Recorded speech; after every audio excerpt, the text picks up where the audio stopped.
Bonjour, c'est Simo, bienvenue sur ma chaîne de conseils d'écriture et pour une nouvelle interview d'auteur. Aujourd'hui, je suis avec Michael. Salut Michael.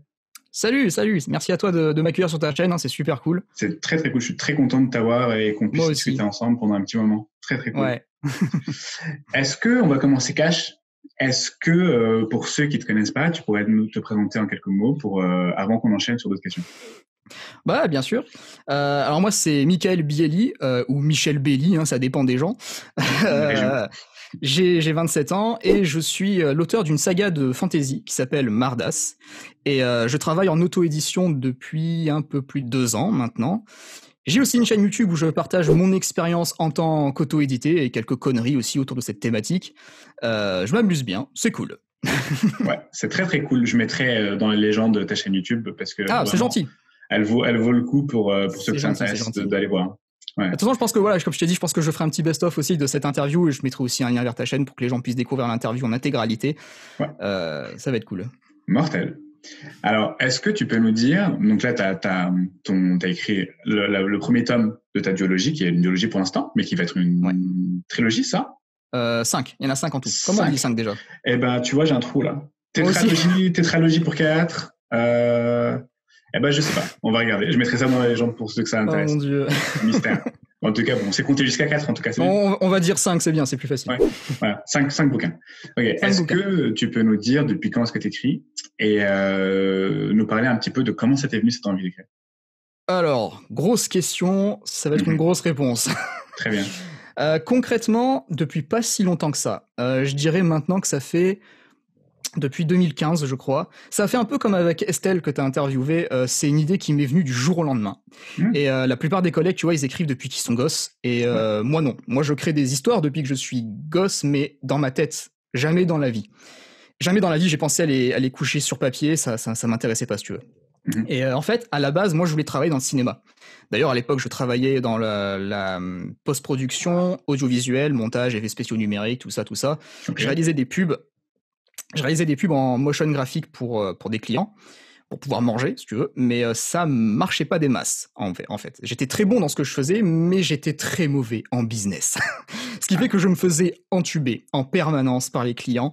Pour te donner un exemple précis, un jour, on m'a mis en relation avec un client.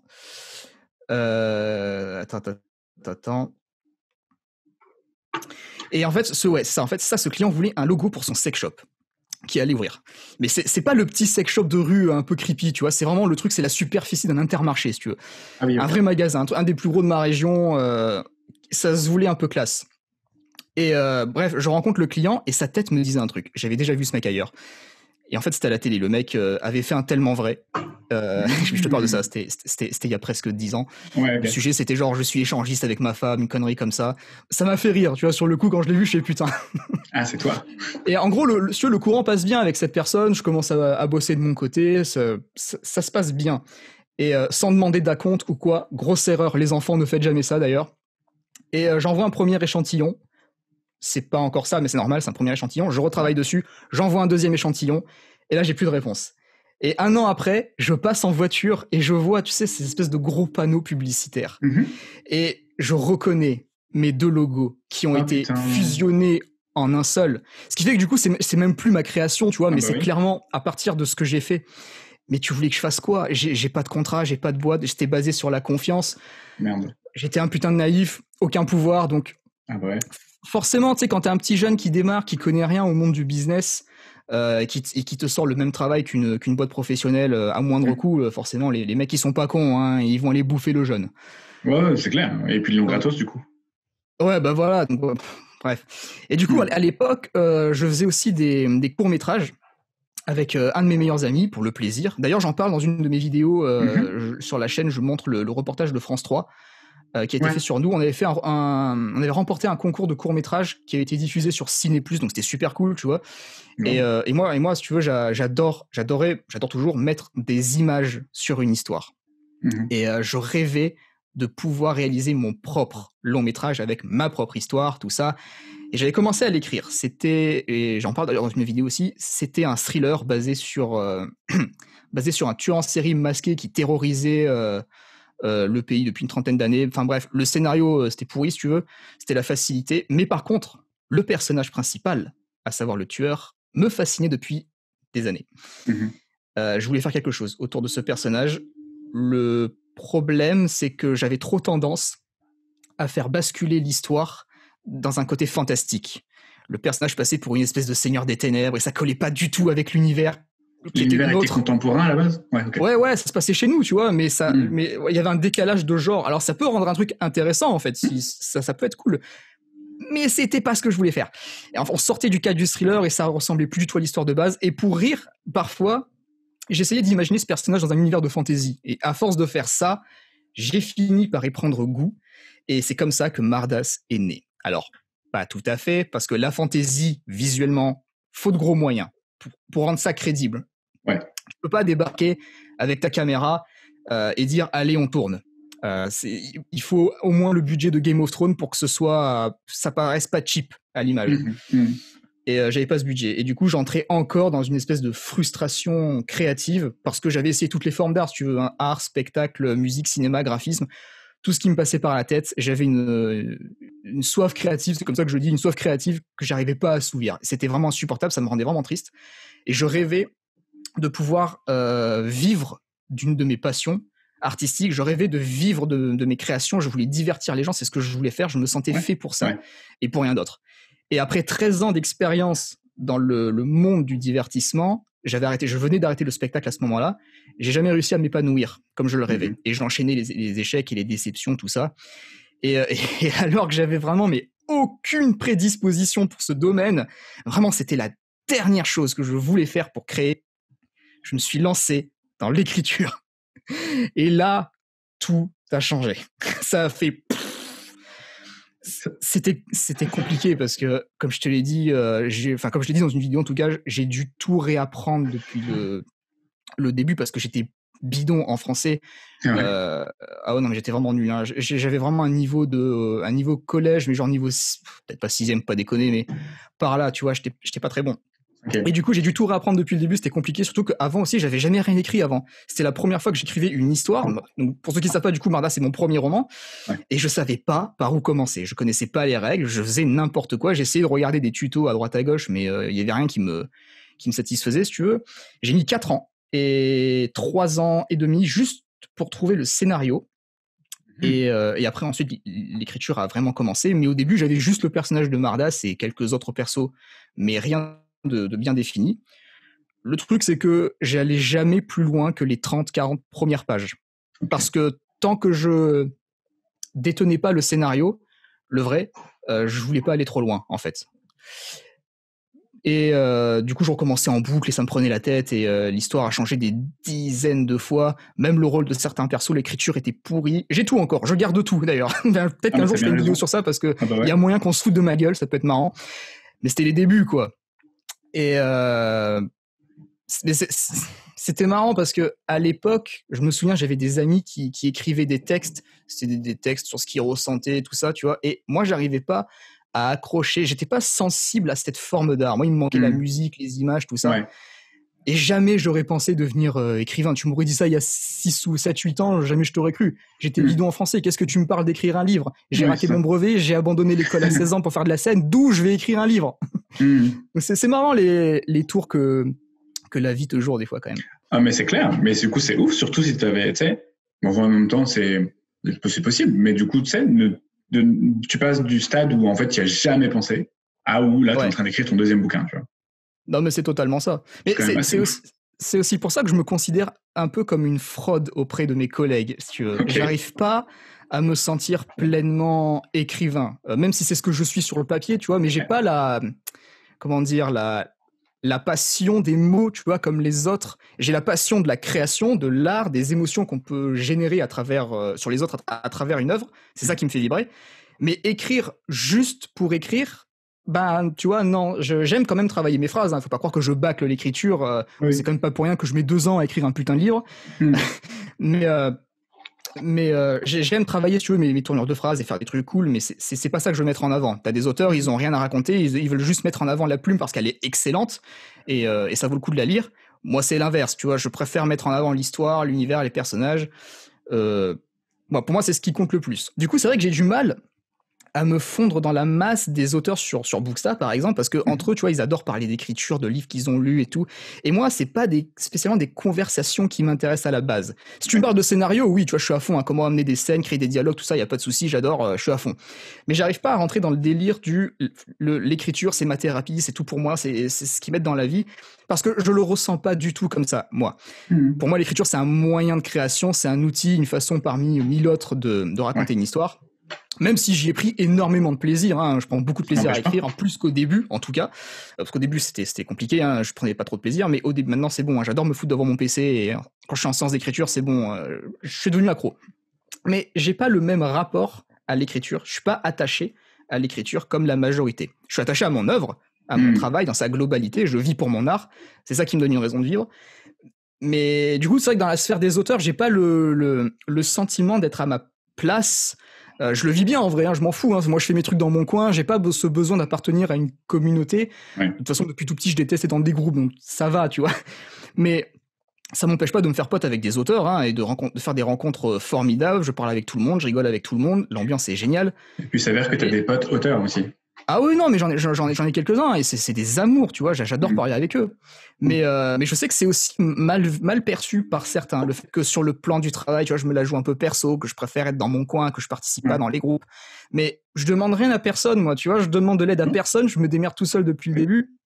Je fais mon taf, j'embête personne. Mais quand je refuse de faire le taf des autres, à savoir leur faire de la pub, là, par contre, ça passe moins, tu vois. Oui, c'est clair. Bah, là, du coup, t'es plus dans ton coin, tu joues pas pour l'équipe. C'est ça que c'est considéré comme ça. Ouais, voilà. Après, ça rejoint aussi. En fait, tu vois.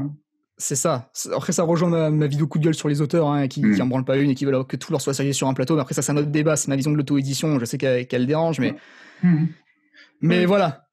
Après, c'est une vision qui peut être étendue, genre, tu sais, complètement au-delà du monde du livre. Donc, tu sais, c'est des traits de caractère aussi, des visions sur des relations sociales, tu vois, qui peuvent être étendues là à ça, parce que c'est un réseau social et en fait, les gens parfois reproduisent les mêmes comportements qu'ils ont dans la vie de tous les jours.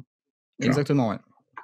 Et c'est super intéressant ce que tu dis parce que merde, j'ai un trou, je sais plus avec qui j'en parlais, peu importe. Le fait que du coup à la base tu voulais écrire un scénario et produire une œuvre du coup en fait visuelle, tu parles de George Martin, en fait il a eu le même problème lui.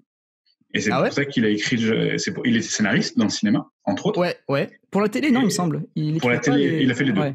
Il a fait les deux. Dont la magnifique série La Belle et la Bête. Complètement dégueulasse, mais bon, ça a fait son temps. Quoi qu'il en soit, en fait, il était frustré parce qu'il pouvait pas écrire ce qu'il voulait, parce que il y avait pas les billets, quoi, tu vois. Et que ça coûtait trop cher en montage, ça coûtait trop cher en réalisation, ça coûtait trop cher en tout, quoi. Et j'avais entendu un truc comme ça, ouais. Bah voilà. Parce qu'en fait, on pas lui interdisait, mais en gros, il pouvait pas mettre autant de personnages qu'il voulait, il pouvait pas mettre autant de châteaux qu'il voulait, il voulait vraiment s'éclater, quoi. Et du coup, Game of Thrones est né comme ça, quoi. Et il a eu raison. Je vais tout balancer, tous mes fantasmes, les dragons, les châteaux, les explosions, les morts-vivants, les bordels et tout. Mais il s'est fait son kiff, tu vois. Et ça a putain de marché. Et pourtant, c'était risqué, parce que tu vois, Game of Thrones, c'est une œuvre qui est colossale et c'est impossible, sauf si t'es un fan hardcore, de tout retenir. C'est un truc qui est hyper dense et en termes de personnages. Enfin, moi, j'adore Game of Thrones, mais je suis incapable de me souvenir de tous les personnages. Tu me dis un nom, je fais c'est qui ça? Et je trouve ça vachement risqué de mettre autant de personnages dans une œuvre et ça passe, tu vois. Parce que moi déjà j'ai beaucoup de personnages, mais j'essaie de faire en sorte justement de les limiter dans les scènes et déjà je sais qu'il y en a certains ils galèrent, tu vois. Je me dis Game of Thrones, putain, mais le risque, le pari, quoi, et ça a pris, c'est génial. Ça a bien pris, ça a plutôt pas bien pris, et du coup je me demande est-ce que le fait qu'à la base tu voulais créer une œuvre visuelle, ça se ressent dans ton écrit? Est-ce que par exemple, parce que c'est possible que ça fasse un genre de déformation qui est pas forcément négative, tu vois, mais du coup un genre de point de vue altéré, dans le sens où à la base tu écris des scénarios, ou en tout cas tu veux monter une œuvre visuelle, tu vois, et que du coup tu te retrouves à écrire une œuvre, en fait c'est des mots qui l'animent, tu vois, c'est pas des images. Ouais, je vois totalement ce que tu veux dire. Est-ce que ça change quelque chose? Est-ce que ça se ressent? Je pense que ouais.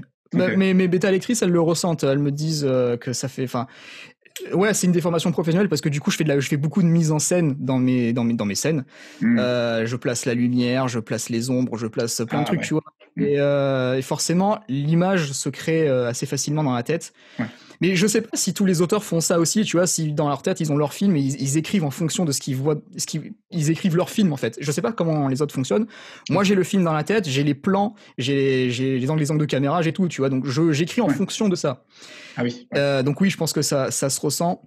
Mais si tu veux, j'essaye vraiment. Mon but, c'est vraiment que les gens puissent avoir leur film dans la tête. C'est vraiment ça. Parce que moi, des fois, je suis pas un gros lecteur, mais quand je lis des livres, quand j'arrive pas à visualiser la scène, ça me frustre et du coup, je décroche et ça m'énerve. Et je sais pas si ça arrive à beaucoup de gens, mais voilà, moi, je décroche assez facilement et du coup, j'avais pas envie que ça fasse ça avec Mardas. Je voulais vraiment, quand tu lis une scène dans Mardas, t'as l'allocation, le nombre de personnages, l'arrangement, la configuration du lieu, paf, et t'as l'image directe. Ouais. C'est ça que j'essaye de faire dans Mardas, c'est qu'on puisse visualiser tout de suite ce qui se passe. C'est le plus important pour moi.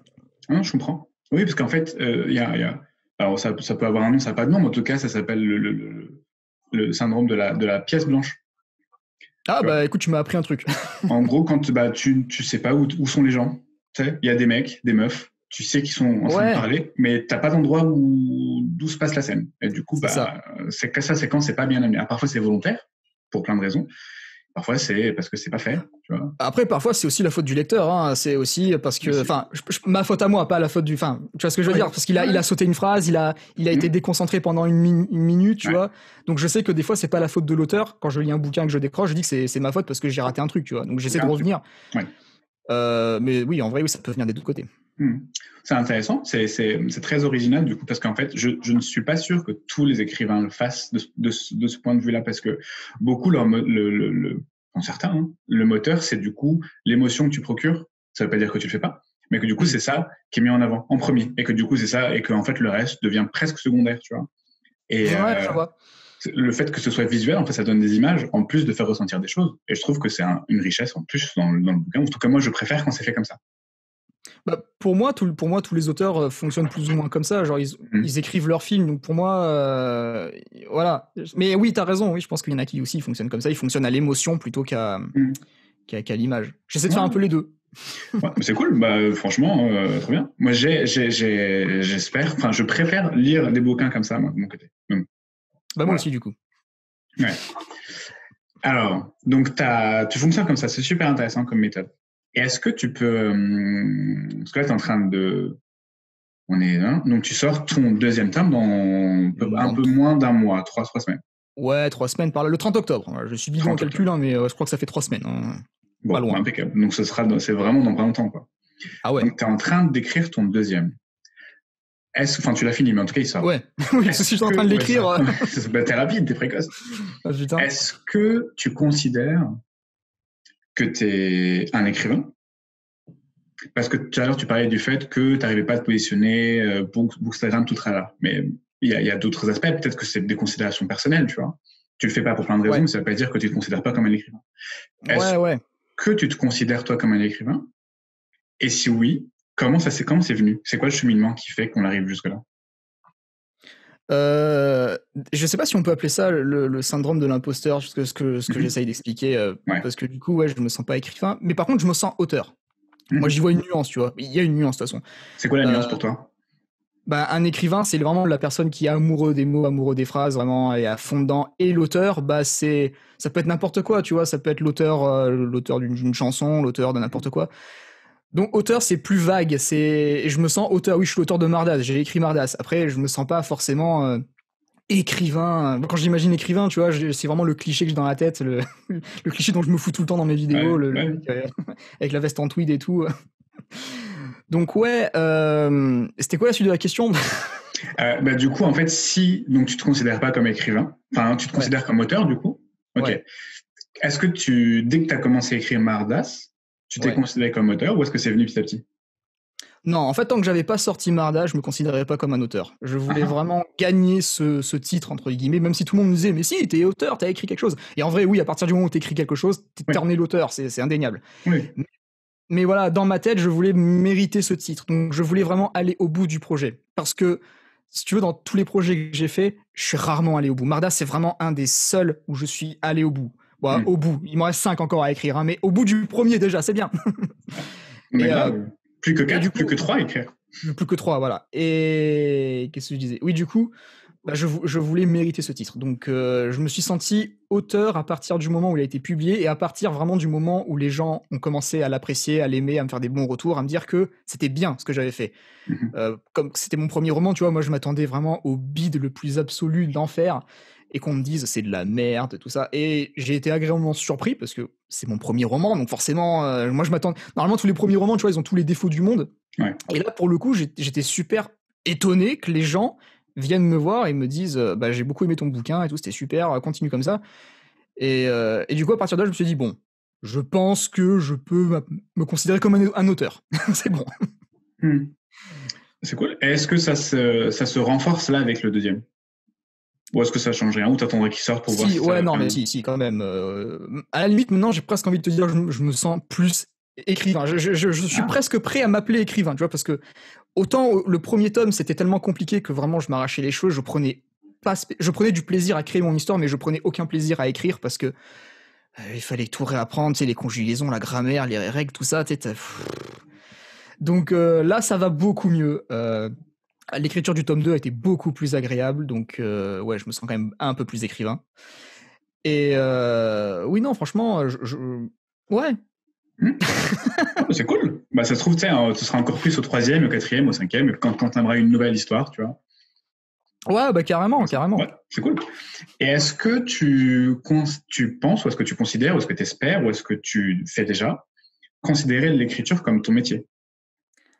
Ah mais oui, à 100%. D'ailleurs, je considère déjà que c'est mon métier, je suis à temps plein dessus. Est-ce que c'est rentable? Absolument pas. Est-ce que ça le sera un jour? Probablement, mais ça dépend que de moi, pour le coup. Ouais. C'est le genre de métier qui prend du temps à se concrétiser. Hein. Comme tous les métiers artistiques, j'ai envie de dire, tu peux pas en vivre du jour au lendemain.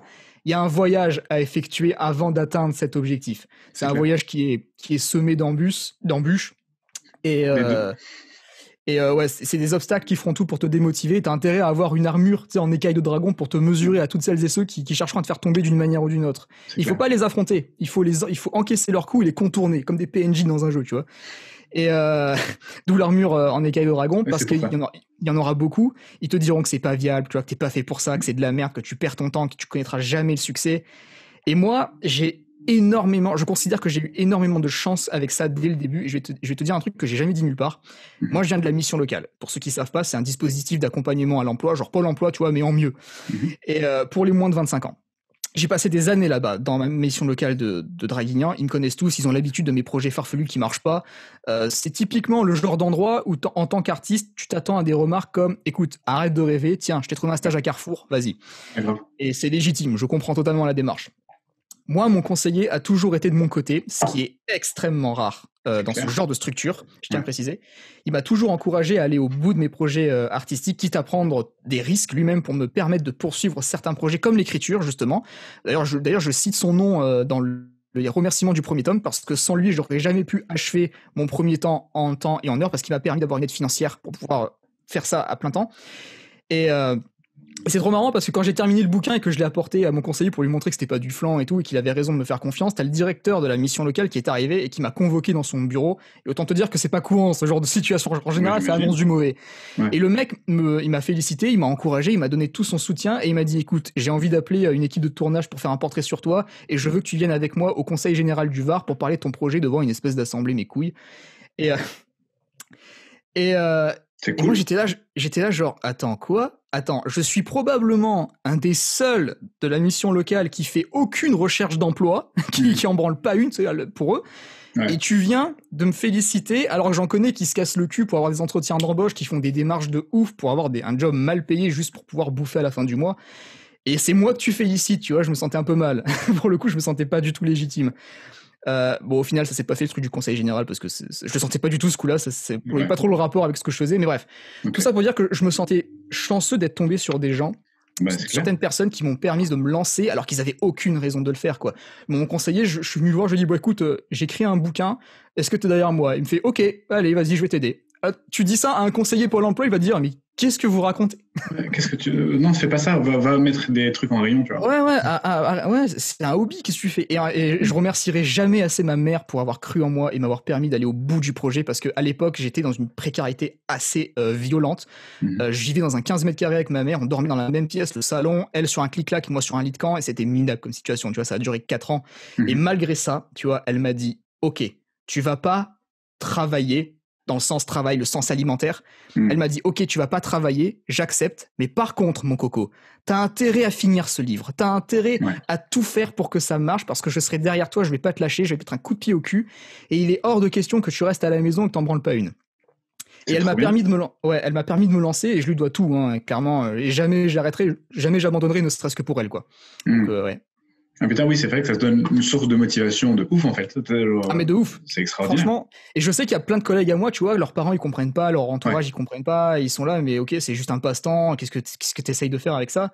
Et je me sens coupable, tu vois, parce que moi, à côté, j'ai eu tout le soutien du monde de la part de gens qui n'avaient rien à foutre là. Et du coup, je suis vraiment reconnaissant de ça. Et en vrai, c'est hyper important, le soutien des proches, au début, en tout cas, parce que c'est eux qui te permettent de ne pas abandonner, quoi. Oui, c'est clair.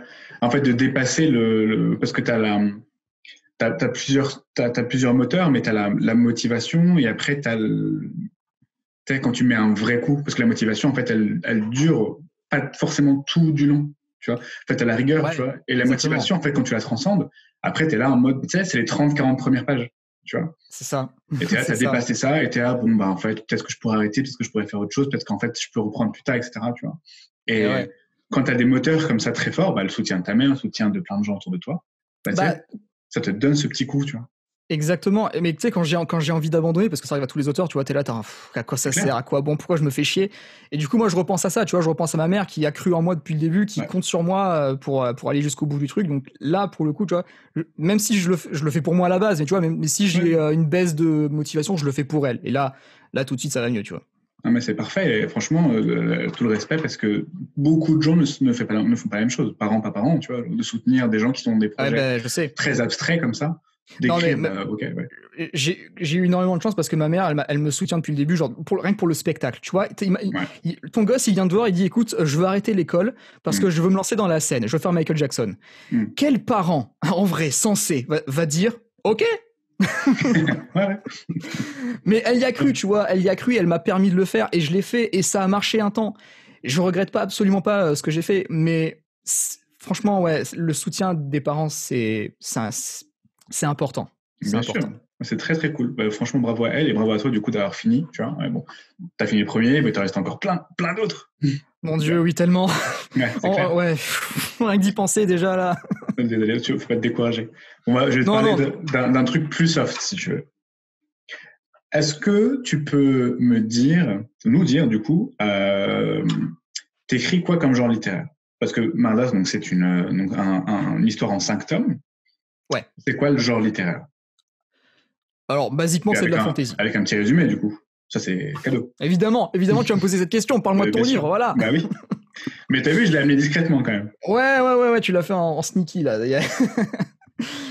Déjà, de base, c'est de la fantasy. Si tu veux, l'univers de Mardas, il est clairement construit sur une base médiévale fantastique que je me suis approprié pour y apporter mes codes.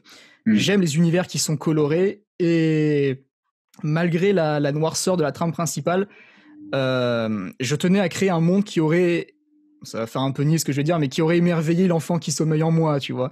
Comme je l'ai dit dans ma vidéo là, où je parle du tome 2, j'ai écrit Mardas pour ce petit gosse de 12 ans qui mettait des capes avec des rideaux et tout ça. C'était moi, tu vois, et j'ai écrit ce bouquin pour moi parce que c'est vraiment la saga que j'aurais kiffé quand j'étais gosse. Et concrètement, c'est comme si on m'avait donné une toile et un pinceau et qu'on m'avait demandé de peindre un paysage, mais pas avec les bonnes couleurs. C'est comme ça que j'ai un peu créé l'univers. Et pour le reste, ça je l'ai aussi expliqué dans une des vidéos, je tenais aussi à me détacher de la fantaisie traditionnelle, les dialogues pompeux aux sonorités moyenâgeuses, ça me passionnait pas des masses, tu vois. Du coup, j'ai fait le choix de faire un contraste entre l'époque féodale et notre époque moderne, juste sur les dialogues, avec mon propre style, un peu comme comme je l'ai dit, le donjon de Nullbuck que j'adore. Ouais. Je sais qu'il y a des gens, ils adorent. En fait, c'est ça, il y a deux écoles. Il y a les gens qui kiffent, ils sont fans, et il y a les gens qui ne comprennent pas ce choix. Et les gens qui comprennent pas ce choix, bah, je leur en veux absolument pas. C'est juste qu'ils sont pas le public, ils sont pas la cible. En fait, mais après c'est aussi peut-être un peu de ma faute parce que quand tu vas sur la page de Mardas sur Amazon, il y a rien qui permet de déceler le ton vraiment du bouquin. T'as le résumé, mais ça te dit pas vraiment le style d'écriture. Tu peux lire le prologue, mais le prologue ça retranscrit pas du tout le bouquin, quoi. Non. Donc je les comprends, tu vois. Mais je sais que ouais, c'est vraiment un truc qui fait débat dans la communauté Mardas. Ouais. Surtout avec un personnage, le personnage de Greenwalk que j'ai doublé, enfin que j'ai doublé. J'ai pas doublé parce que personne le fait, mais dans la vidéo du livre audio que j'ai fait. Génial. Mais c'est un personnage, c'est pas un gobelin, mais il appartient à la race qui descend des gobelins. Et ça aussi, tu vois, c'est un truc que j'avais envie de faire. J'avais pas envie de récupérer les races qui existent déjà dans la fantasy, genre les gobelins, les orques, les trolls, tout ça. J'avais envie de les garder, histoire de garder quand même la fondation de la fantasy. Mais j'avais aussi envie d'avancer un petit peu d'innover un petit peu le truc. On garde les gobelins, mais on va essayer de faire une race qui descend des gobelins, mais c'est un truc complètement différent, tu vois. On va essayer de faire un truc différent avec ça. Donc j'avais envie de m'amuser un peu avec ça, si tu veux. Ouais. Mais pour ce qui est de Mardas, si tu veux, je souhaitais pas écrire sur un héros lambda comme on en voit partout depuis l'aube de la fiction. J'ai pas voulu reprendre le schéma du voyage du héros de Joseph Campbell. Qui est appliqué genre Star Wars, Harry Potter, tout ça. Voilà, c'est un schéma qui marche beaucoup trop. Et d'ailleurs, ça marche tellement bien qu'il y a des films qui l'utilisent constamment. Et au bout d'un moment, ça marche plus. Et si tu veux, j'ai préféré faire exactement l'inverse. Mon héros, ou plutôt mon anti-héros du coup, est considéré dans son univers comme l'une des plus grandes figures du mal de son temps. Une sorte de seigneur des ténèbres un peu à la Sauron, si on veut, et de fait son évolution dès le départ elle allait être compliquée. Comment tu fais une évolution à partir de ça? Et moi je voulais avoir dans cette histoire un point de vue complètement différent de ceux des autres héros qu'on a l'habitude de voir. Fini les vertus et les morales mielleuses sur le bien et le mal. Si Mardas souhaite cramer un pecno parce qu'on est mardi, grand bien lui fasse, quoi. Donc voilà, l'histoire de Mardas, pour le coup, le roman de Mardas est très vaste parce qu'on suit plusieurs personnages. La trame principale, bien sûr, c'est Mardas qui l'amène puisqu'il a une quête personnelle à accomplir. Mais cette quête impacte celle de tous les autres personnages, ce qui fait que toutes les histoires sont liées d'une manière ou d'une autre. Ouais, voilà. Ok. Et ça s'imbrique au bout d'un moment, j'imagine? C'est quoi? Ça s'imbrique au bout d'un moment, j'imagine? Ah oui, absolument, oui. Ok. Absolument. Et est-ce que tu disais que du coup, on t'avait dit de peindre une œuvre avec les bonnes couleurs? Est-ce que du coup, c'est les contre-pieds? C'est ça dont tu parles? Si tu veux, en fait, j'aime bien jouer avec l'univers. Donc, par exemple, c'est tout con, tu vois, mais l'herbe, elle va être bleue, tu vois. C'est con, mais visuellement, c'est agréable. Et du coup, on en revient au truc du cinéma. J'aime bien mettre des trucs visuels dans mon œuvre. Mais c'est ça, en fait. Genre, la forêt, j'ai pas envie de faire une forêt normale. J'ai envie de faire une forêt avec mes propres couleurs, mes propres règles et tout. Et je m'amuse, en vrai. Je suis un gamin, en vrai, hein. Avec une palette et je m'amuse. T'as bien raison. Bah, grave. Bah, ça fait des forêts bleues, bah, c'est original, tu vois. Ouais, tu vois, on s'amuse. Et au contraire, je trouve que c'est plus intéressant d'aller dans ce délire-là, parce que quand tu vois des films, genre, je vais prendre l'exemple de Star Wars, la dernière prélogie. Je vais me faire taper dessus, mais je m'en fous. J'ai pas aimé, mais voilà. Et en fait, ce que je reprochais à Star Wars, c'est un univers qui est tellement vaste, tellement coloré, tellement original quand tu regardes l'univers étendu et tout, et quand tu vois les décors qu'il y a dans la prélogie, pardon, la post-logie. Je sais plus quand tu vois les 3 derniers, quoi. Ouais, les 3 derniers. Et quand tu vois les décors qu'ils ont fait dans les 3 derniers, t'as envie de dire, mais les gars, ils sont où les effets spéciaux? Ils étaient tournés dans la prairie, là, c'est tout. Ouais. Et j'ai pas vu on a beau dire ce qu'on veut, la prélogie, elle essayait des trucs visuellement, et là, j'ai pas vu ça, tu vois. Et c'est ça que j'essaye de faire un peu aussi dans Mardas, c'est que j'ai pas envie de faire des trucs plats. J'ai envie vraiment de booster, mettre les couleurs à la saturation max, et m'éclater, quoi, c'est tout. C'est ça qu'on a envie de voir. Mais clairement. Mais tu vois, c'est trop marrant parce que trop marrant. Je suis pas tombé par terre, mais j'allais te dire la même chose avec le même exemple. Ah ouais? En te parlant du coup du contre-pied avec les Star Trek. Tu vois, les films. Qui eux, du coup, bah, en fait, t'as des forêts roses, tu vois, t'as des sables bleus, t'as plein de Exactement, mais c'est ça, on a envie de voir ça visuellement, c'est agréable, tu vois. Bien sûr, et puis surtout quand tu regardes de la SF, c'est-à-dire que si c'est pour avoir une forêt verte avec des camomilles, bah, merci, je peux aller à côté de chez moi, tu vois. Exactement, mais c'est trop ça. Bien sûr, et j'allais sortir le même exemple, genre, génial. pour te dire pour le contre-exemple de ce que tu dis, quoi.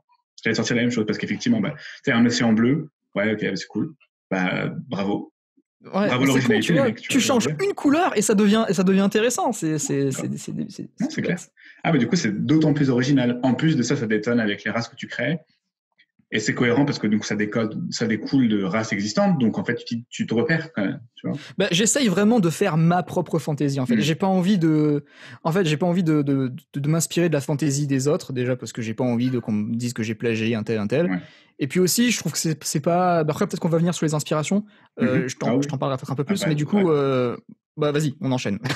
Écoute, mais non, mais vas-y, fini. On en parlera juste après. Je sais plus ce que je disais. Je parlais de quoi? Ah oui, que je m'inspirais pas forcément des œuvres de fantasy, que je préférais en fait aller dans mon délire, quoi. Et je voulais vraiment faire ma fantasy justement pour, je sais pas comment expliquer. Je sais pas comment expliquer en fait. C'est surtout par rapport au style. Tu vois, c'est moyenâgeux, mais genre Camelot, tu vois, genre le donjon de Nullbug, tu vois, c'est un style complètement à part. Tu vois, tu peux pas le prendre. Je sais pas comment expliquer. En fait, tu brises le code de voilà, c'est plus ça en fait. J'essaie de briser les codes, mais pour m'éclater en fait à la base. Oui, c'est clair. En même temps, si tu t'éclates toi, ça se ressentira dans le bouquin. Exactement. Là, tu brises les codes visuels, tu brises les codes du langage, tu brises les codes même des sociaux, parce que du coup, c'est pas les mêmes races, tu vois. Tu brises en fait plein de codes, tout en étant dans le même univers. Donc, tu sais où tu mets les pieds, mais tu sais pas vraiment comment ce sera. Du coup, c'est super original, tu vois. C'est cool. Ouais, c'est ça, c'est un peu ça, ouais. C'est cool. Du coup, tiens, vu que t'en parlais, du coup, vu que tu prends le contre-pied de plein de choses, ça veut dire que tu as des choses dont tu prends le contre-pied. Ouais. Mais du coup, tu t'inspires de quoi pour dont t'en inspirer ou du coup faire pas la même chose? Alors concernant les inspirations, c'est difficile à dire parce qu'en fait je m'inspire d'à peu près tout ce qui est susceptible de mettre en valeur mon histoire. Ça peut être une réplique de film que j'ai vu dans n'importe où et que je vais transformer, une musique, un plan dans un film, un tableau. Je m'inspire vraiment de ce qu'il y a autour de moi. Et bien sûr j'ai grandi avec les sagas cultes comme Star Wars, Seigneur des Anneaux, Harry Potter. Et forcément, inconsciemment, mon cerveau a lourdement été impacté par ces œuvres. Ouais. Et d'ailleurs, c'est grâce à elle que j'ai pu faire mon travail d'imagination en tant que gamin. Et dans le premier tome, d'ailleurs, au tout début, je crois, oui, c'est ça, c'est au tout début, je fais un ou deux hommages à ces œuvres, donc Star Wars, tout ça, afin de les remercier un peu indirectement, tu vois. C'est des clins d'œil qui se mêlent bien à l'univers et à l'histoire. Et puis, mais c'est juste avant que l'histoire ne démarre vraiment, donc je pouvais me le permettre si tu veux. Mais j'évite quand même de mettre des clins d'œil, enfin un ou deux de temps en temps, c'est marrant, mais c'est pas ce que je veux qu'on retienne. Donc j'évite d'en abuser. Je veux rester quand même sur ma propre création, mais comme je te l'ai dit, j'évite de m'inspirer des autres œuvres de fantasy. J'essaye d'aller pêcher mes idées dans l'exact opposé, comme la SF par exemple, le thriller, le western. Enfin, j'ai pas de genre particulier. En fait, à partir du moment où une idée ou un concept me plaît et que je peux transformer ce concept pour l'adapter à mon univers, je prends si tu veux. J'essaye d'être une éponge, tu vois, j'absorbe, je synthétise et je crée quelque chose à partir de ça. C'est un peu ça, Mardas. C'est très cool, du coup tu t'appropries plein d'aspects, c'est pas que des livres, c'est pas que des films, c'est pas que des tableaux. Ah ouais, non. Mais comme je suis pas un gros lecteur, tu vois, j'ai pas la prétention de dire j'ai lu énormément de livres, c'est pas vrai. Bon, déjà avec Mardas, j'ai pas le temps de lire. Le dernier livre que j'ai lu, c'est le livre de Mélodie Angevin, c'est son bouquin qui va sortir dans pas longtemps, Psyché Agona. Mais en vrai, j'ai pas le temps. J'aimerais pouvoir, tu vois, mais j'ai pas le temps de lire. En fait, le truc, c'est que quand j'écris, quand je termine ma séance d'écriture, j'ai pas envie de sortir d'un bouquin pour me remettre dans un autre. J'ai envie de faire autre chose, tu vois, j'ai envie de jouer à un jeu vidéo, j'ai envie de faire autre chose. Donc c'est vrai que j'ai pas le temps de lire, pour le coup. Mais du coup, je m'inspire de tout le reste. C'est cool, mais c'est déjà pas mal, tu vois. Genre, parce qu'en fait, tout le reste, c'est tout le reste, du coup, c'est énorme, tu vois. Tu vois, c'est génial. Ouais, c'est ça.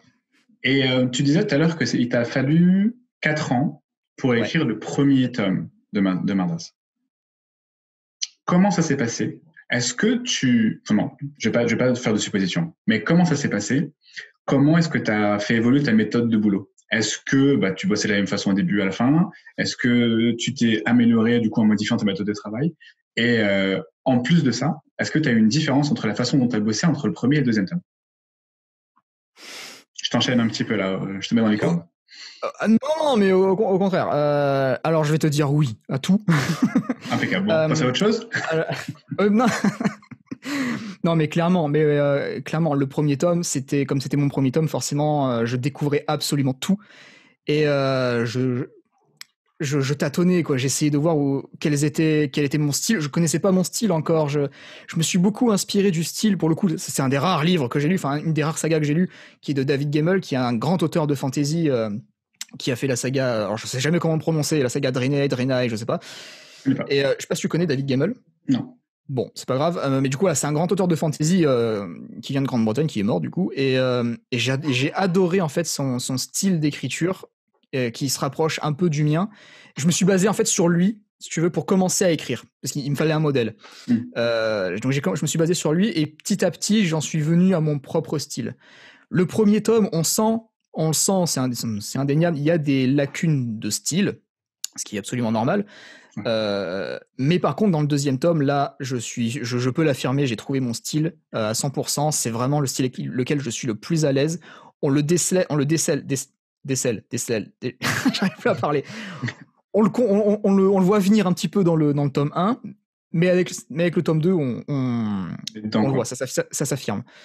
Donc la méthodologie aussi a changé parce que c'est avec le tome 1 que j'ai pu comprendre comment je pouvais travailler, comment je pouvais fonctionner. Avec le tome 2, avec l'expérience que j'ai eue sur le tome 1, j'ai pu anticiper en fait toutes les galères que j'ai eues. Du coup, pour ce qui est de la méthodologie, je sais pas si j'en ai une en fait, je suis tellement pas organisé comme gars. À la limite, pour les dialogues, ouais, j'en ai parlé dans la vidéo du livre audio, là, tu sais, je joue tous les dialogues, toutes les répliques. Je les joue à voix haute comme au théâtre, en fait, tu sais, je me lève et je joue la scène comme si j'y étais. C'est très gênant à regarder, hein, vraiment. Mais c'est un processus, tu veux, qui marche extrêmement bien sur moi parce que ça me permet de rythmer, en fait, les dialogues. Et comme une musique. Et je joue plusieurs répliques, et quand une me plaît bien, quand elle sonne bien à l'oreille, je me dis que c'est bon, je la garde, c'est elle qu'il faut. Et en général, je travaille sur les dialogues sur une musique précise qui colle à l'ambiance, tu vois. En gros, le rythme des dialogues est basé sur le rythme de la musique. Et en général, les résultats sont toujours assez satisfaisants pour moi, donc j'aime bien cette méthode. Après, pour le reste, je passe énormément de temps sur les chapitres. Ceux qui ont lu le premier tome et qui m'ont commencé à me suivre à partir de là, ils ont vu combien de temps ça a pris pour le tome 2, donc ils peuvent en témoigner. 1 mois en général pour chaque chapitre, ce qui est long, je pense.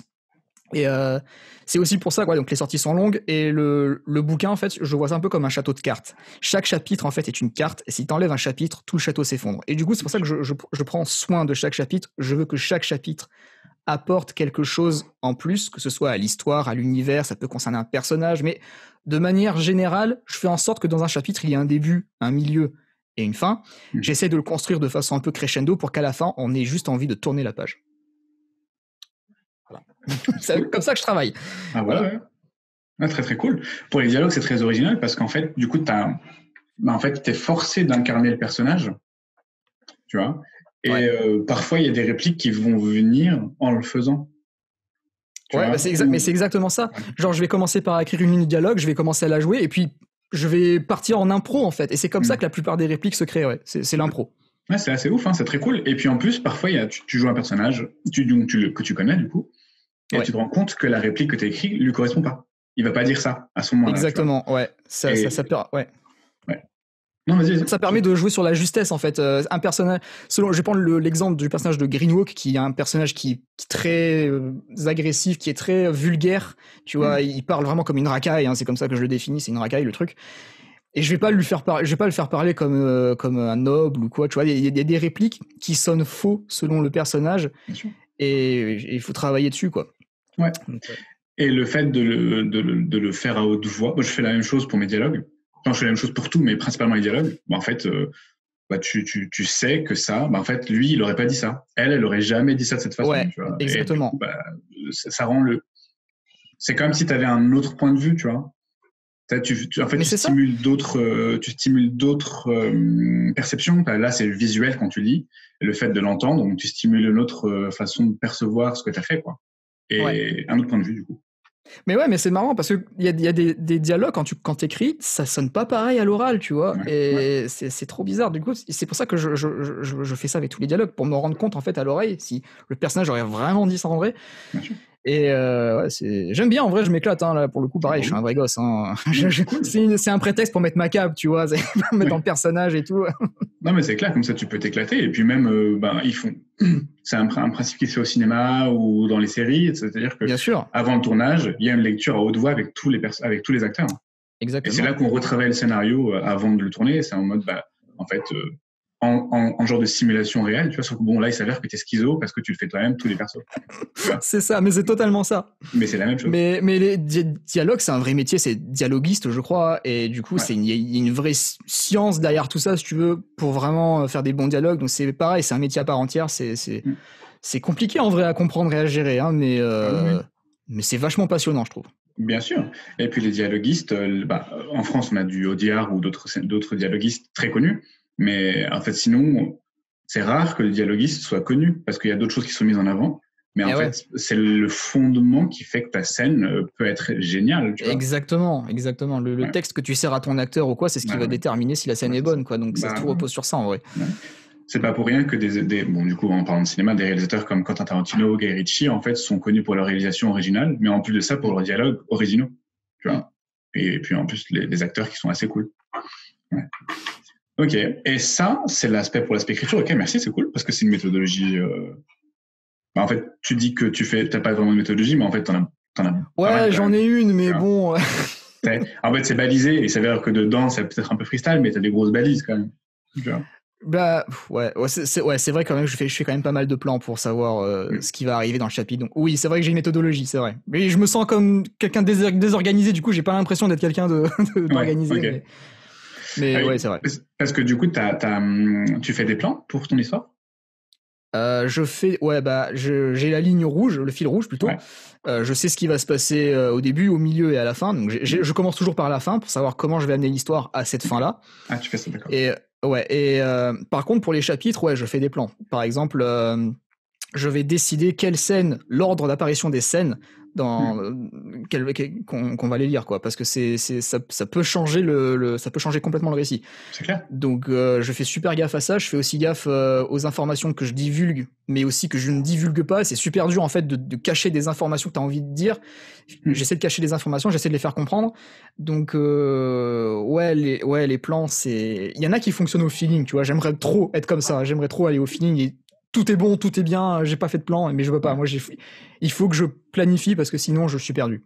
Donc voilà. Okay. Et t'as fait ça depuis le début ?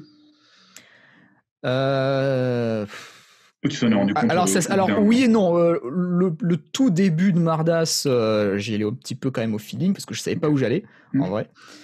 Mais oui, au fur et à mesure, oui, j'ai commencé à planifier chaque chapitre, qu'est-ce qui allait se passer dans ce chapitre-là, qui allait prendre la parole, qui allait être mis en avant. Il y a aussi ça aussi, quel personnage va incarner ce chapitre-là, quelle histoire on va suivre, parce que dans le tome 2, il y a plusieurs histoires, j'en parlerai plus tard, mais il y a plusieurs histoires, donc du coup, il faut savoir il faut qu'on se rende compte dès le début quel personnage on est en train de suivre. Donc voilà, c'est compliqué. Non, mais c'est clair. Mais c'est passionnant. Mais du coup, est-ce que, vu que tu passes à peu près un mois pour écrire un chapitre, est-ce que du coup, tu as beaucoup de travail de réécriture après à faire ? En fait, pas tellement que ça. Pas tellement que ça veut rien dire. Pas tellement. Pas tellement. J'en ai, et évidemment, hein, j'en ai, mais je pense pas que. En fait, je passe tellement de temps que la réécriture, je la fais en même temps que je fais l'écriture, parce que je reviens sans cesse en arrière. Donc, j'ai quand même du boulot après, mais je l'ai quand même dégrossi au début. Pendant, plutôt. Je l'ai pas mal dégrossi. Donc, au final, ça va. Donc en gros, parce que j'imagine que c'est pas 30 jours, t'es pas un jour près, j'imagine, mais en gros, quand tu as fini ton chapitre, c'est pas la version finale, mais globalement, il est quand même bien policier. Ouais, globalement, je sais que je vais changer très peu de choses, quoi. Donc à part, franchement, le plus gros changement que je fais, c'est des tournures de phrases que j'aime pas, tu vois, à la relecture, je me dis ça sonne pas trop bien, du coup je vais la changer, mais je fais rarement de gros changements d'histoire en cours de route. Ouais, ok. Parce que je planifie tout à l'avance, du coup, donc je sais où je vais.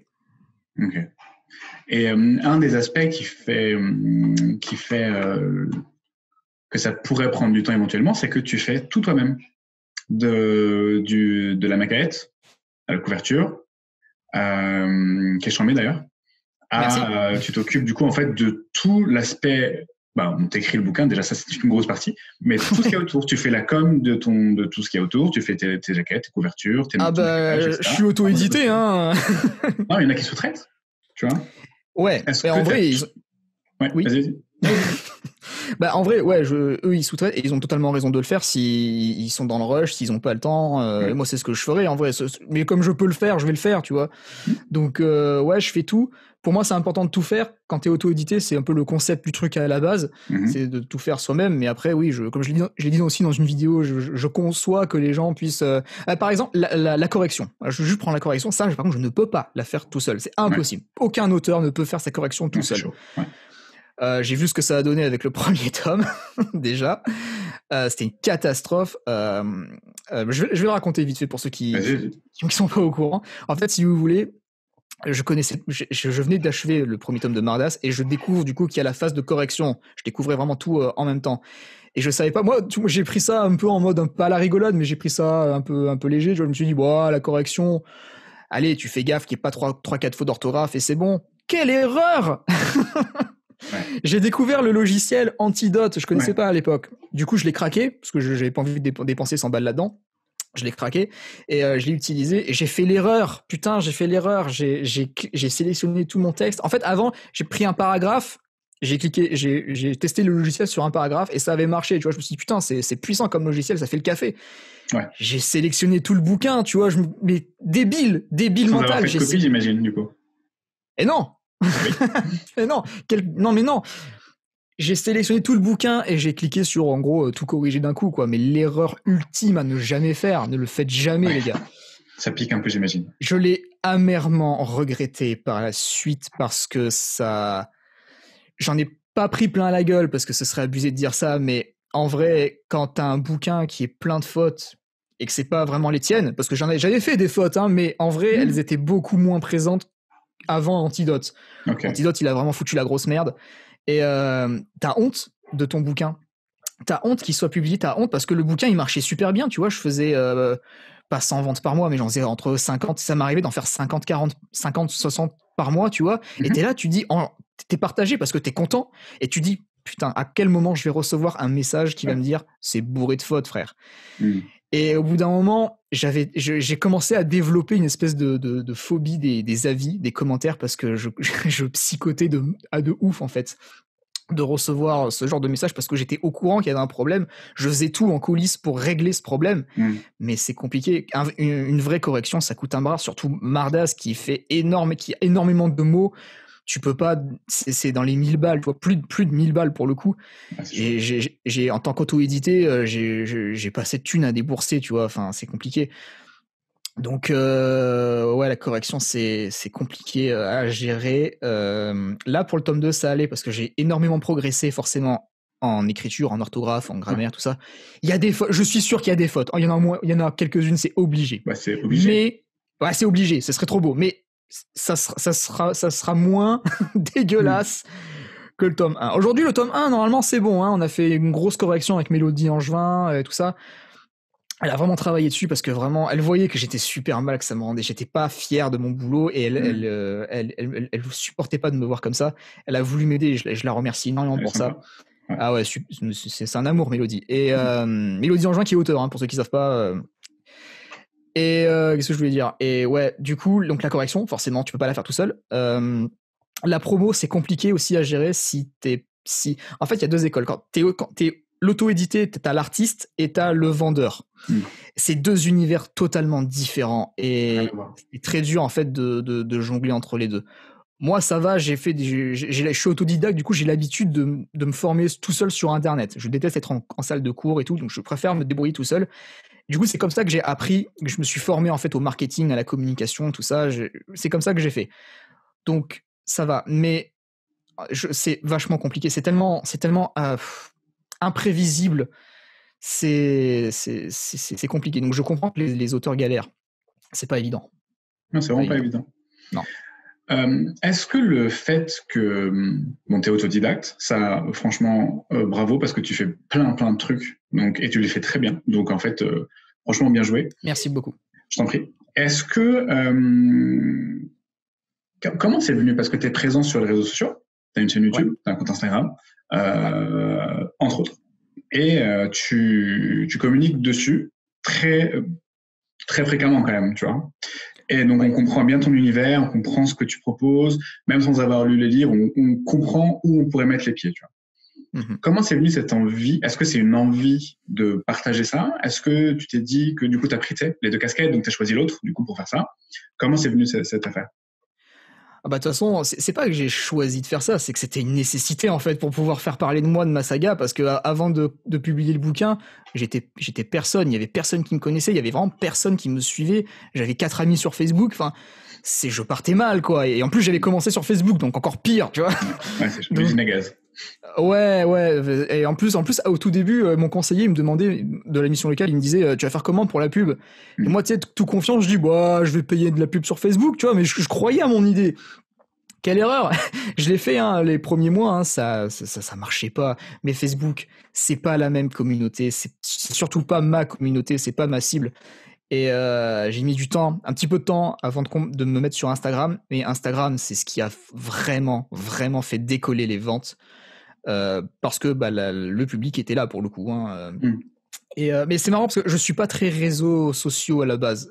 Avant Mardas, j'étais pas actif du tout. Ça me plaît pas forcément, si tu veux, de partager ma vie privée à des inconnus. J'ai pas le réflexe, tu vois, de faire des stories de mon quotidien ou quoi. Je vois pas l'intérêt, à moi en tout cas, je vois pas l'intérêt de le faire.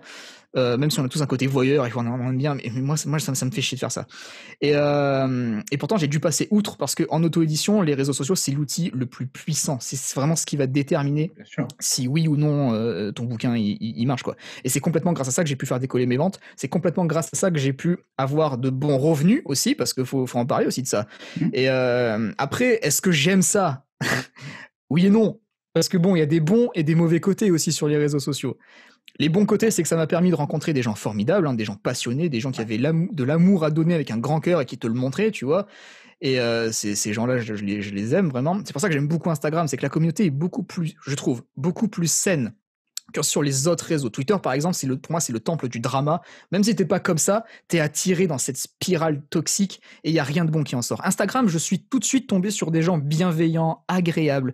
Tout le monde était là pour parler de sa passion et il y avait rien de plus. Il y avait du drama, mais le drama se passe en coulisses, tu vois, tu le vois pas. Et tant mieux, parce que moi, j'avais pas envie de voir ça. Mais c'est sur Insta que j'ai pu construire une communauté autour de la saga et rien que pour ça, je regrette absolument rien. Après, pour les mauvais côtés, ben, on n'y échappe pas. Hein. Forcément, il y a de la jalousie qui se crée entre auteurs, de la jalousie qui se transforme en haine, et c'est comme ça que tu as tes premiers haters. Et je suis content de les avoir, ces haters, parce qu'il faut des haters, en fait, parce que ça veut dire que tu es sur le bon chemin. C'est comme dans les jeux vidéo. Hein. Si tu vois pas d'ennemis sur ta route, pose-toi des questions et prends une autre route. Pas la bonne route. Exactement, et j'en ai un ou deux, tu vois, qui me suivent assidûment et qui me lâchent leur plus beau dislike dès qu'ils voient une nouvelle vidéo.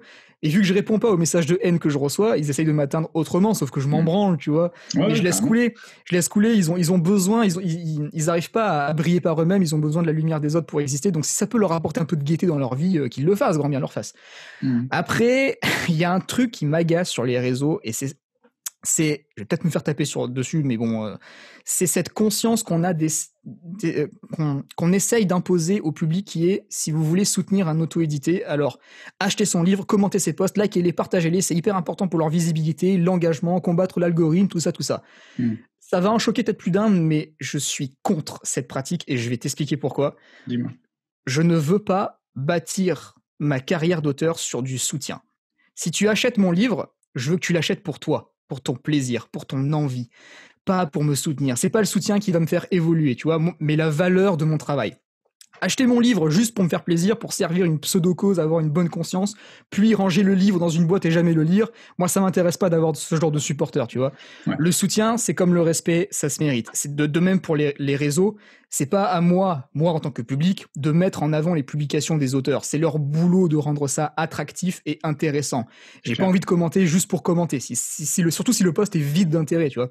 Et je trouve qu'on est vraiment dans une génération où les gens pensent que tout leur est dû. Et c'est pas parce que t'es auteur que les gens doivent s'intéresser à ce que tu fais et te soutenir. Perso, j'ai pas envie de mettre en avant un auto-édité si son travail me plaît pas ou s'il m'intéresse pas. Je vais pas rentrer dans cette hypocrisie des réseaux sociaux pour bien me faire voir. Après, ça m'est arrivé de le faire, mais à titre exceptionnel, parce que, par exemple, c'était une enfant, tu vois, qui m'avait envoyé un message en parlant de son livre. C'est mignon, tu vois. Elle me demandait un peu de pub dans le contexte. J'avais trouvé ça adorable. C'était un peu maladroit et tout. Donc Donc ouais, je vais lui faire plaisir, je vais lui partager son bouquin, mais c'était une enfance, c'est pas pareil. Si ça avait été un ou une auteur de Bookstar, j'aurais dit non, parce que c'est pas à moi de faire leur promo, c'est à eux de trouver des idées, de donner envie aux gens de partager. Après, je passe pour le méchant, tu vois, mais c'est pour leur bien que je dis ça, parce que c'est comme ça qu'ils vont progresser, c'est comme ça qu'ils vont gagner en crédibilité. C'est dans leur intérêt, ils ont tout à y gagner, absolument tout. Et je refuse de céder à leur fainéantise pour ça. Après, faut bien comprendre que l'auto-édition, c'est pas juste tu publies ton livre et t'attends. Un auto-édité, comme je dis, c'est aussi un vendeur, c'est indissociable, sinon t'es mort. Si t'apprends pas à te vendre, t'arriveras jamais à décoller. Et un vendeur, un bon vendeur, il tire pas la manche des gens en leur demandant de parler de son produit. Un bon vendeur, il sait parler de son produit, il sait comment le mettre en valeur, il sait comment donner envie aux gens de s'y intéresser. Envie de s'intéresser. Exactement. Voilà. Et comme je l'ai dit, on sort totalement du cadre artistique, on est dans un autre univers, et l'un ne va pas sans l'autre. Tu peux écrire le meilleur roman du monde, si t'es incapable de savoir le vendre, alors personne saura que c'est le meilleur roman du monde. C'est comme ça que ça fonctionne. On doit jouer avec les règles. Et sur Internet, tout est visuel. Il faut envoyer du lourd, en fait. Il faut y aller à fond. C'est pour ça que j'insiste avec les auto-édités sur le montage photo, vidéo. C'est pas quelque chose d'optionnel, en fait. C'est juste vital pour l'identité visuelle. Parce que c'est ça qu'on va voir en premier. Et c'est ça. Et j'insiste sur...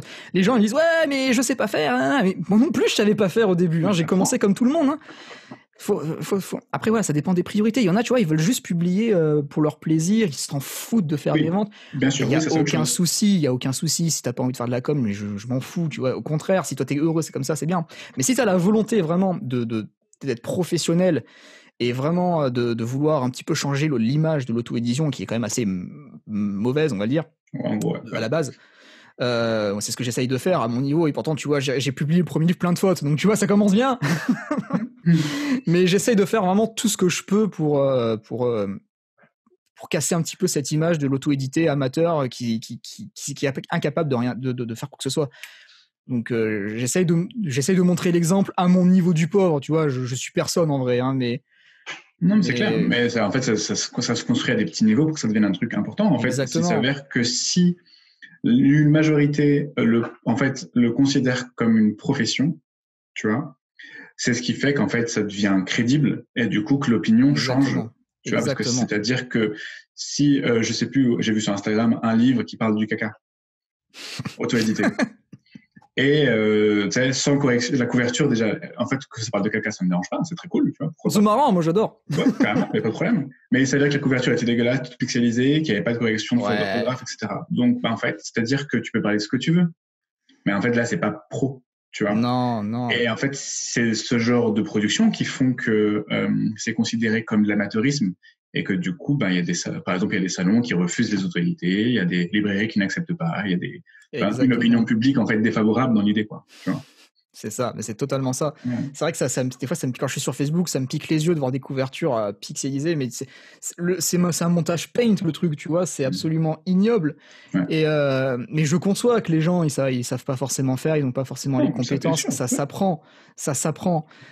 Mais au bout d'un moment, les gars, faites un effort, quoi. En fait, c'est un peu ma démarche, c'est que si moi j'y arrive, tout le monde y arrive, hein, parce que moi je suis une branque à la base, hein, je suis un sac, hein, donc si j'y arrive, tout le monde y arrive. C'est ça, puis d'autant plus qu'on a la chance, on n'a rien fait pour, mais en tout cas on est en 2020, et que pour les autodidactes, c'est vraiment l'âge d'or, tu vois, tu peux tout apprendre gratuitement. C'est pour ça que je leur dis aux gens, vous avez zéro excuse pour.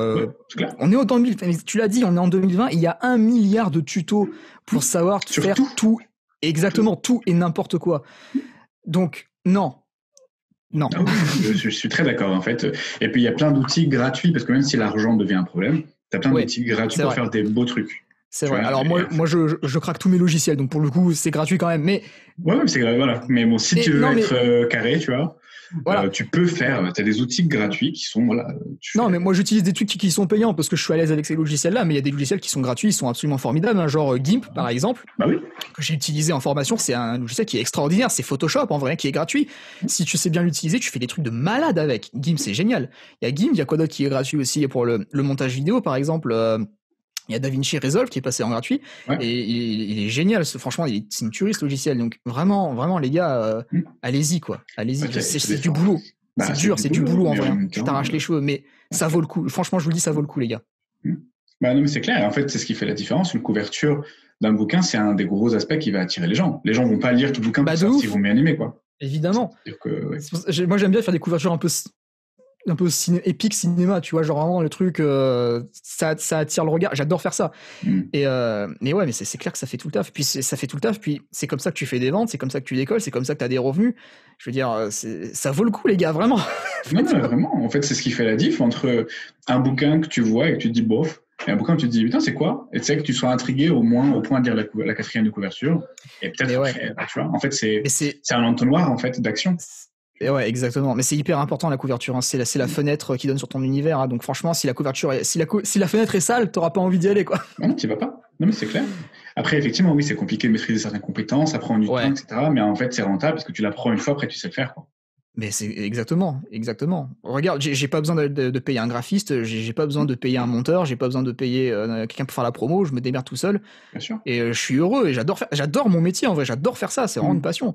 Ouais. Il y en a par contre, je suis complètement d'accord avec ça, la promo, le marketing, c'est pas drôle. En vrai, franchement, c'est pas quelque chose qui est intéressant, tu vois. Moi, je kiffe, j'adore ça, mais il y en a, ils supportent pas et je les comprends totalement. Mais il faut savoir ce qu'on veut.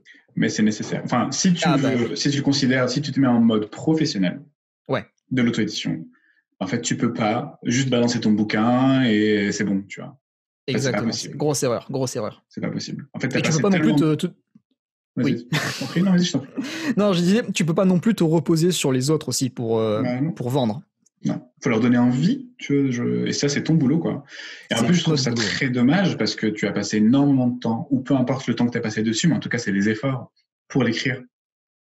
Et c'est très dommage mais c'est ça. Que ce soit la promo de ton livre qui fait que ça se vend pas, quoi. Exactement. Mais tout à l'heure, on a parlé des bandes annonces et tu sais, dès qu'on reprenait les images du Seigneur des Anneaux et tout. Ouais. C'était en off, je sais plus si c'était en off. C'était en off, ouais. Mais du coup, c'est exactement ça. Genre, tu vois une bande-annonce, elle est dégueulasse, la bande-annonce. À quel moment t'as envie d'acheter le bouquin, quoi? C'est con, mais la présentation, ça fait 90% du taf. Même si le bouquin est à chier. Tu peux vendre n'importe quoi tant que le truc est présentable. C'est pas une excuse pour faire de la merde. Hein. Non, c'est pas une excuse pour faire de la merde. Mais en tout cas, tu peux présenter une belle merde. Tu vois, si tu mets des paillettes sur la merde, ça fera une belle merde. Ça donne plus envie, en tout cas, tu vois. Exactement. Ouais, non, mais c'est clair. Hein. Et en fait, parce que du coup, ça peut être inconsciemment ou consciemment, peu importe le procédé intellectuel, mais en tout cas, tu te dis que c'est le reflet de la production. Et que du coup, si la bande-annonce est dégueu, qu'il y a des chances que le bouquin soit dégueu. Alors que pas forcément. Si la couverture, alors que pas du tout. Ça se trouve, c'est écrit, c'est brillant, mais que le mec ou la meuf n'a pas de compétences de montage. Elle est pas. C'est ça. Ouais. C'est ça qui m'énerve parce que je connais plein d'auteurs, tu vois, ils ont un talent, c'est sûr, tu vois, ils ont la passion, ils écrivent des trucs de fou, mais voilà, ils savent pas comment se vendre et du coup ça les dessert et c'est tellement dommage quoi parce qu'ils méritent vraiment d'avoir des lecteurs. Ouais, j'imagine. Et ça s'apprend, en fait, tout s'apprend quoi. Tout s'apprend. Ouais. Vraiment, même si t'as aucune compétence, tu peux tout faire, vraiment. Ouais, non mais c'est clair. Et d'ailleurs, toi, t'es en pleine pré-promo de la sortie de ton deuxième. Ouais. En vrai, je suis en promo depuis le début de l'année, mais à partir du moment où j'ai commencé à annoncer la date de sortie, tout ça, mais là vraiment depuis le début, depuis la rentrée plutôt, depuis septembre où j'ai vraiment enchaîné les vidéos, j'avais cette optique vraiment de me montrer et de montrer aux gens que j'étais là et que quelque chose allait se passer. Donc je suis en pleine promo là pour le coup. C'est quoi la date exacte de sortie du deuxième tome? Alors c'est le 30 octobre sur Amazon, en e-book et en brochet. Les deux, ouais. Les deux, ouais. Putain, faut que je fasse le brochet d'ailleurs. Dans le e-book, oh putain. Ah tiens, voilà. Ok, 30 octobre. Et donc en gros, toi, globalement, tu t'occupes de ça jusqu'au 30 octobre. Bah là, si tu veux, j'ai eu, comme je te l'ai expliqué en off, je crois, j'ai eu plein de problèmes avec les couvertures. Là, j'attends, donc jeudi, j'ai un nouveau prototype qui va arriver. J'espère que la couverture va bien rendre, parce que voilà, c'est vraiment le problème avec Amazon, c'est que tu peux faire de grandes choses avec Amazon, mais la qualité des bouquins, il y a encore à refaire. Après, c'est gratuit, bon, je crache pas dessus, mais bon, on pourrait faire un effort. Donc là, j'attends jeudi de voir ce que ça vaut, et puis en fonction, soit je me remets sur la couverture et je vais en recommander un, parce que ça commence à coûter du blé à force. C'est clair. Et je pense que là, normalement, j'avais prévu de commencer hier, mais du coup, j'ai préparé un petit peu l'interview. Tu vois, j'étais en stress. Du coup, je me suis dit, ah putain, je peux pas travailler sur autre chose. Là, après l'interview, je pense que je vais me remettre sur le bouquin, le contenu du bouquin. Je vais essayer de repasser dessus. Je vais voir très vite, voir s'il n'y a pas une couille qui traîne, une coquille que je vois. J'en ai vu passer, en plus, quand j'ai fait la vidéo du livre audio, tu vois, j'avais sélectionné des extraits et j'ai commencé à les lire à voix haute et j'ai prononcé la coquille, si tu veux. Il manquait un mot, en fait, dans la phrase, tu vois, alors que j'ai fait 15 000 relectures avec moi, avec ma copine et tout, on a fait plein de trucs. On l'a pas vu. Et là, je l'ai vu, je l'ai senti à la voix haute, je fais putain, sérieux, quoi. Non, mais sans déconner. En plus, c'est au tout début du roman. Comment j'ai fait pour pas le voir? Ah ouais, c'est dommage. Ça te fait péter un câble. Donc je vais revenir dessus. Je vais essayer de traquer avec mon radar de merde pour les coquilles. Je vais voir ce que je peux faire. Donc on va voir. Ok. Et c'est quoi les projets après? Qu'est-ce qui va se passer? Qu'est-ce qu'on va voir chez toi? Alors, déjà, bon, avec Mardas, je te le dis, j'en ai au moins encore pour 10 ans. J'en ai pas fini avec cette saga. C'est l'œuvre de ma vie, hein, c'est ce que j'emporterai dans ma tombe. Donc pour l'instant, tout autre projet d'écriture qui ne concerne pas la saga, c'est écarté. Mais j'ai des idées que je mets quand même de côté pour la suite, pour plus tard. Mais là, concrètement, donc il y a le tome 2 qui va sortir. À la fin de l'année, vers décembre, je vais attaquer l'écriture du tome 3. Je peux pas donner de date parce que j'en sais foutrement rien. À part ça... Après, début 2021 ou avant? Ou tu sais vraiment pas? De quoi? La sortie du tome 3? Non, pour le début de l'écriture. Ah non, décembre. Je pense que je vais commencer vers les fêtes de fin d'année. Ok, c'est rapide, ça n'a pas longtemps. Oui, j'ai hâte, hein, en vrai. En vrai, j'ai plus écrit depuis que j'ai terminé le tome 2, donc depuis avril, mai, mars, je sais plus. Donc j'ai hâte de m'y remettre, si tu veux. Ah ouais, ça va être douloureux de m'y remettre, mais je vais m'y remettre. Ça pique un peu la reprise, ouais. Et à part ça, du coup, en vrai, j'ai plein de projets. En fait, c'est ça. J'ai plein de projets liés à la saga que j'ai envie de sortir. Le problème reste le même. Le pognon. Par exemple, j'en ai parlé sur mon compte Instagram plusieurs fois. J'ai envie de faire un jeu de cartes lié à la saga, un jeu de cartes à jouer. J'ai tout, hein, j'ai fait les règles, j'ai les cartes, j'ai les personnages, tout ça. J'ai tout. Il me manque une chose, les illustrations. Déjà, d'une. Les illustrations, je travaille avec ma copine pour le coup, qui elle aussi est illustratrice. Donc du coup, je l'ai embauchée dans la BLI industrie. Mais voilà, après, il faut les créer, je veux dire, le papier et tout ça, donc il y a les impressions. J'aimerais aussi énormément faire un artbook de la saga, mais là, pour le coup, pareil, c'est un bouquin qui va coûter une tonne de blé. Et pareil, je sais pas quand je vais les faire. Le livre audio de Mardas, tout simplement, le vrai livre audio, tu vois, avec les comédiens et tout. Alors c'est marrant parce que j'ai eu une personne hier ou avant-hier qui a mis un commentaire sur ma vidéo qui est comédienne et qui a envie qui aimerait bien travailler avec moi, donc du coup je l'ai mis de côté, je la garde sous le coude, et puis dès que je commencerai le projet on verra. Mais rien que ça, tu vois, j'aimerais trop faire le livre audio Mardas avec les voix et tout, j'aimerais trop jouer le personnage de Greenwalk, j'adorerais faire ça. Mais pareil, surtout ça demande des moyens et du temps impossible, donc voilà, pour l'instant je suis un peu limité, mais il y a plein de trucs qui vont arriver, ça c'est sûr. Quand? J'en sais rien. Ouais, ça c'est autre chose. En tout cas, c'est-à-dire que ça va... Enfin, dès que tu auras réglé cette question, en fait, un peu de thunes, du coup, ça débloque plein de trucs. Quoi. La Mardas monnaie, elle n'est pas encore suffisante, tu vois. Ouais, c'est une devise qui ça va se convertir après. Ouais. C'est cool, c'est plein de projets. Un jeu de cartes, ce serait trop bien, un artbook, ce serait trop bien aussi. C'est très original, quoi. Genre, c'est vraiment je le fais pour moi, tu vois, à la base. Je le fais pour moi parce que ça me fait kiffer, mais je sais qu'il y a des gens qui aiment aussi, qui aimeraient bien aussi avoir ce genre de choses. Des gens qui adorent Mardas et qui aimeraient jouer avec ça. Donc, on verra. Ouais, carrément. Écoute, on va suivre ça très clairement, quoi. C'est très cool. Écoute, moi, je suis encore une fois très, très content qu'on ait pu parler pendant longtemps. On a passé un bon moment ensemble. Je suis très content. Ça fait combien de temps, là, en vrai? Là, ça doit faire un petit peu moins d'1 heure. Ah, déjà, d'accord. Putain, t'as raison, ça passe super vite. Ouais, grave, j'ai pas vu le temps passer. Un petit peu plus d'1 heure, je crois. On est sur 1h05, 1h06, truc comme ça. Putain. Eh oui, ça cause. Donc, franchement, c'est très, très cool. Donc là, il reste 2 semaines avant la sortie du bouquin. Donc ça, c'est... Ouais. En vrai, il reste 2-3 semaines, mais en vrai, il faudrait que le bouquin soit fini maintenant. J'imagine. Donc, comme ça, toi, t'es peinard, t'as juste à attendre la date de la sortie, tu peux t'occuper de la com, de prévoir les événements. Exactement. J'imagine. Écoute, j'espère que ça va bien se passer, que jeudi, quand tu vas recevoir ton exemplaire, il sera nickel. J'espère tellement, putain. Ouais, j'espère aussi, parce que c'est une galère. Et puis ça coûte tellement. Ouais. Bon, en tout cas, vraiment encore merci, Michael. C'était vraiment très, très cool. Et puis, merci à toi. Franchement, ça m'a fait super plaisir d'apparaître sur ta chaîne. Je suis vraiment content. Et puis, j'espère que ça intéressera les gens, ce que je vais dire. Je suis sûr que oui. Tu auras forcément un dislike. Je sens venir les haters qui vont flairer le truc, dire ah ouais, bon, c'est sûr. On va voir ça. Je te le souhaite pas, mais bah ça va arriver. Ils vont voir mon nom et faire ah vite dislike. Ouais. Par réflexe, je comprends. Bah écoute, je te dirais.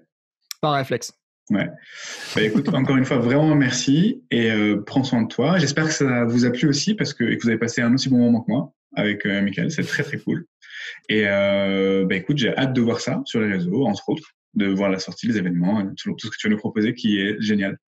Bah merci beaucoup, merci. Merci beaucoup. Prends soin de toi, Michael. Salut tout le monde et à une très prochaine. Allez, ciao, bisous. Salut.